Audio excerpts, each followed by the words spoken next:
Professor JEddie Riedl, John F. Smith Jr., Professor in Accounting, and Aliya Korganbekova, lecturer in Accounting. We'll be talking about LLMs for basic financial data queries. Sounds like an exciting topic. Hi, everyone. Thank you so much for including our project into today's program. Thank you. So JEddie and I are very excited to present our project with JC and Albek. All of us are in accounting group, and the project is about ChatGPT and financial analysis. So I will talk about the motivation and research design, and JEddie will continue with the results. So the main question that we ask in our project is whether we can systematically assess the performance of ChatGPT. So the motivation behind this question is threefold. First of all, large language models are widely used in different domains, such as medical domain or engineering. Second, we also anecdotally observed that users employ ChatGPT for finance, for instance, investment-related questions, and in particular, recent monthly full survey shows that. Finally, when we talk about our project to different academics, we observe this bimodal response, which means some people expect very high accuracy and reliability of ChatGPT, whether other people think more skeptically about this. So to understand the expectations of users, we run our own survey. In particular, we ask around 250 undergraduate and graduate students about their expectations, technical knowledge of ChatGPT.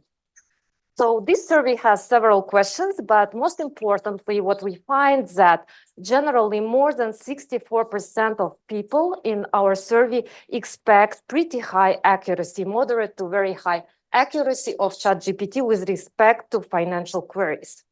But at the same time, we observe that 92% of people do not know about some technical details. For instance, temperature here, which is responsible for the creativity of ChatGPT's answers.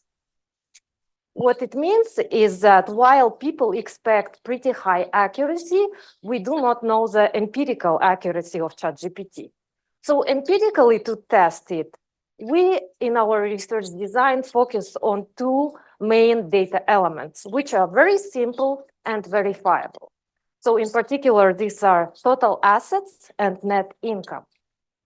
So we sent prompts for 500 unique public companies across 5 different years to ChatGPT, asking questions like, what are the reported total net income or total assets for, let's say, Microsoft in 2018?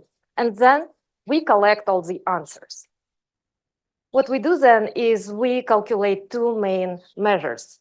The first one is response rate, which means, and it represents actually the total number of usable numerical answers that ChatGPT provides to us over total number of prompts that we send to ChatGPT.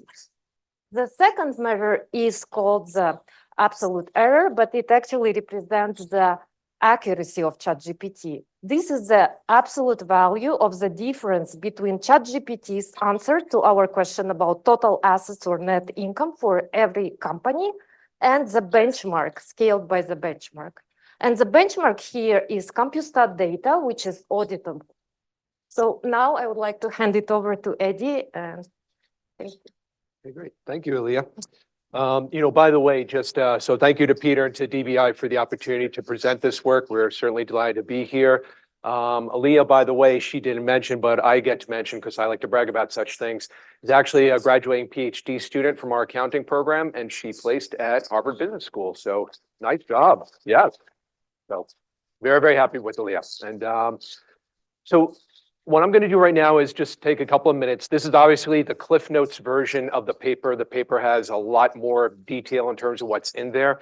What I'll give you is a summary of the key results that we think are very interesting, and then also what we think are the key takeaways and why we care about doing this. As Aliya mentioned, the two primary dimensions that we're trying to think about are responsivity, about whether or not this model can give you a usable response. And then secondly, to the extent it does give you a usable response, how good is the response? And can we empirically actually evaluate this?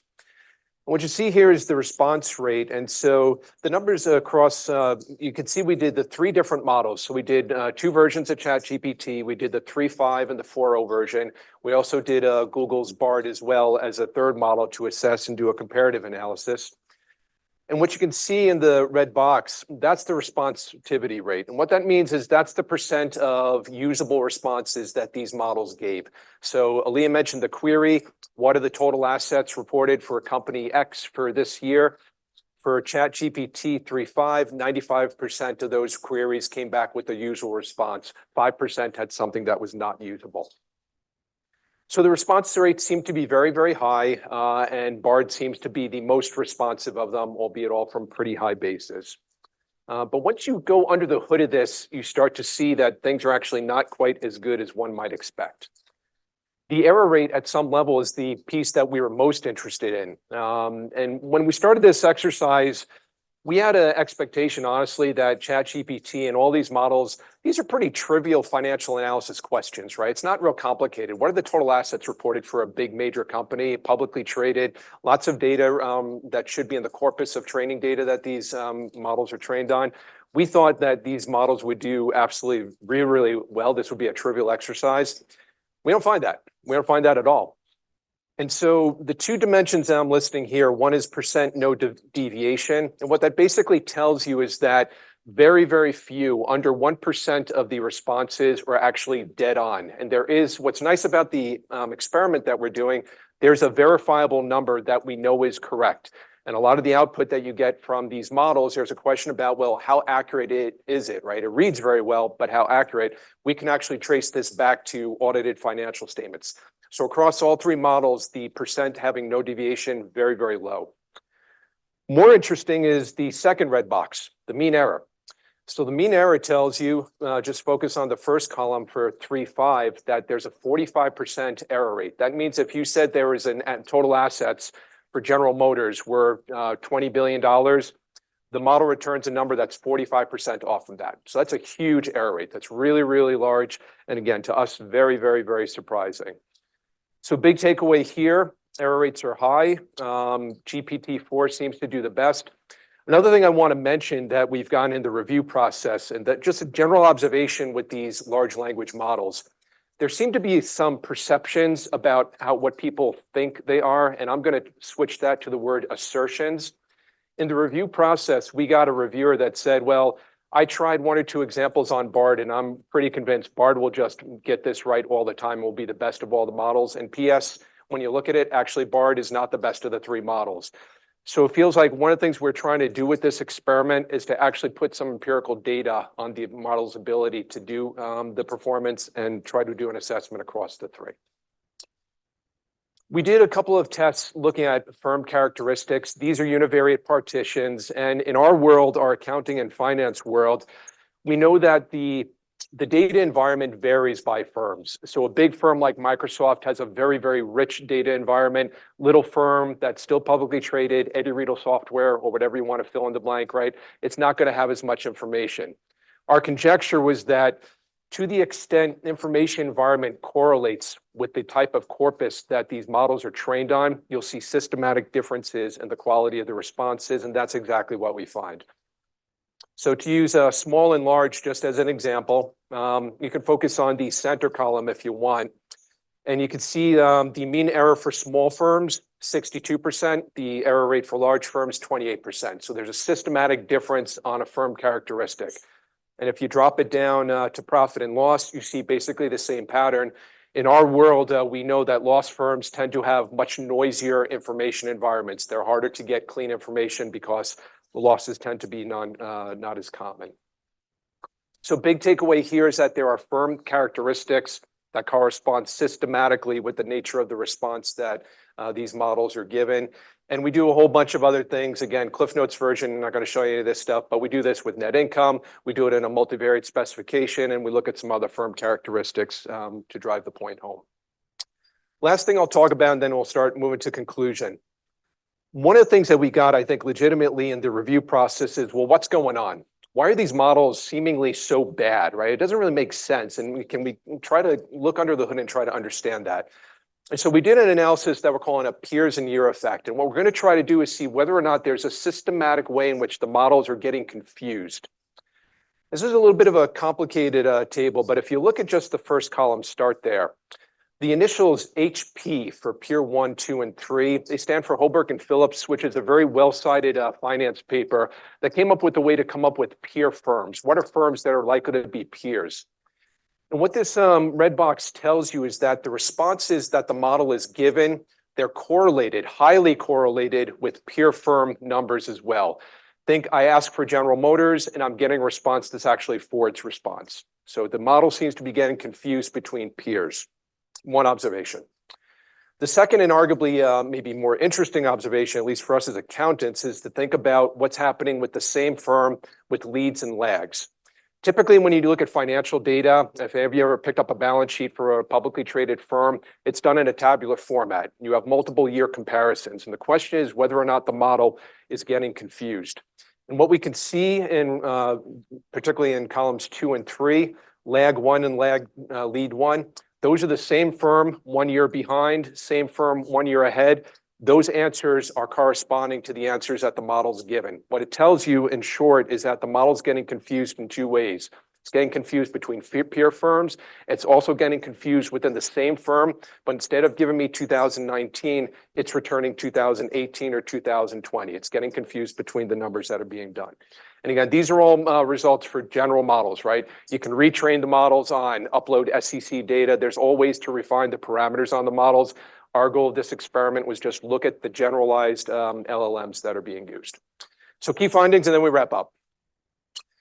Aliya talked through the survey. We did the survey in part because there were, again, in my mind, assertions about everybody knows that the models are going to do great or that they're going to do really, really badly. We did an informal survey independent of the one that she mentioned across academics, and we got a very bimodal response. About 50% of academics across, this is about 25 different universities, thought these models would have 95% hit rates, and about 50% thought that they would be below 5%. So clearly high disparity in perceptions of the models.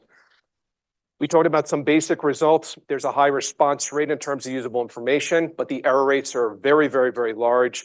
GPT seems to be the most accurate. Interestingly enough, it's also the least responsive. And so there's some indirect evidence that the model algorithms might be doing a trade-off between giving you a usable response and an accurate response. We find that the results are systematic across certain firm characteristics, larger and profit firms.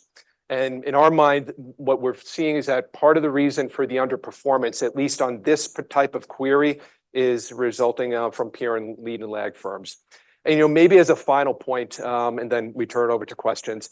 We didn't do this because we thought people are going to jump onto ChatGPT and ask these type of queries, right? That doesn't really make sense as a use case for these LLMs. What we're more concerned about is what about a use case where you say, which company has the stronger market valuation, Microsoft or Amazon?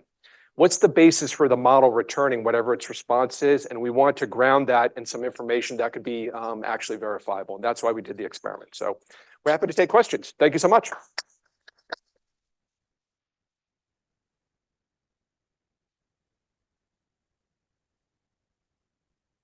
I've got a simple question that might be so simple, you just say that's not relevant. But what I was struck by is the problem that it can't discriminate from what it's seeing out in the world, or that it can't help, even when it does discriminate, predicting when it should just give you the answer? I'll take a crack at it. My gut tells me that the models generally are having trouble. They're predictive models, right? All these models are just predictive models. You can put a prediction parameter in front of anything, right? They call them tokens, right? I mean, just a word or a set of words. Is the model able to put an accurate enough parameter on a numerical estimate associated with a particular firm for a particular year? I think what I'm getting the sense is the answer is not really. It struggles with doing that. Even incidentally, in environments where you have a lot of information, where you should be able to do it, you should be able to. So I think that's part of what's going on, I think.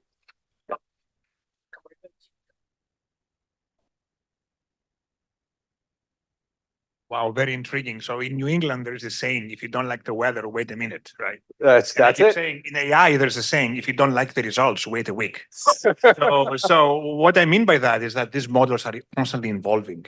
Yes. And these results are accurate in a snapshot of time, but maybe today we get different results. So how are you planning to address that? I mean, I really like the fact that you looked into the mechanisms. Yep. It would be great if you have even maybe perhaps a website that refreshes the experiment and shows how these things evolve over time, or I don't know, what do you have, how are you thinking about this? Love it.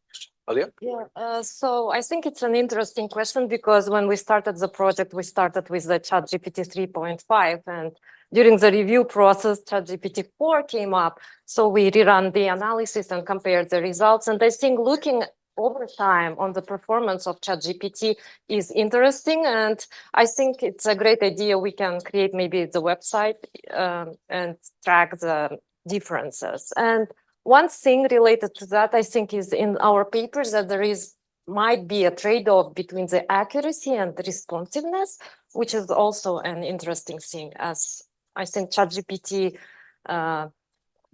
changes in terms of that they do not want to provide like incorrect answers all the time, so they're restricting the answers. I actually, if you don't mind, I just want to add one thing to that. As academics, it's not clear to me you can replicate any experiments on these tools at all. I'm not sure about that. We even found that with us as users, as 4 different users on this paper, we would get different responses to the same prompts, which and as you observed, Chris, right? The models are evolving, they're changing, parameters are being updated, sometimes in visible ways, 3.5 to 4.0, sometimes in incremental ways. And I think it just gives me pause to say any experiments that we do, I'm very curious. We collectively as an academy, I'm not sure how easy it is to replicate them and what kind of questions that raises in terms of how we interpret them. I think that's a real issue for us to grapple with. So, sorry, last question. I was just wondering, do you see as much variability across the models in terms of these accuracy metrics when you change the prompt that you're using as you do across the model? So in other words, how much of this is driven by the particular prompt that one uses versus the model accuracy? Great question. Aliya, do you want to take it or on me? So I can start, but we try to keep our prompt constant. So it's the same prompt and the same system settings that we are using for different models of ChatGPT. Yeah, so I think the result indicates that this is the ChatGPT models that are driving these changes. Right. Yeah. And one other point to that, Carrie, so we tried to keep the prompt consistent, yes. We also, incidentally, for those who don't know, temperature settings in LLMs are used to adjust the creativity, basically the randomness and the parameters that are being used. We cranked that down to 0. We did that deliberately. We're trying to stuff every single benefit to these models to get the damn answers right.